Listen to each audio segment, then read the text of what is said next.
You ask Tiger to solve. This deals with linear equations with one unknown. The final result is w equals -50. Let's solve it step by step. Move the negative sign from the denominator to the numerator. Isolate the w. Multiply both sides by 10. Group like terms. Multiply the coefficients. Simplify the arithmetic.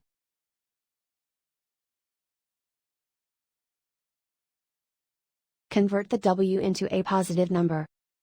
Multiply both sides by -1.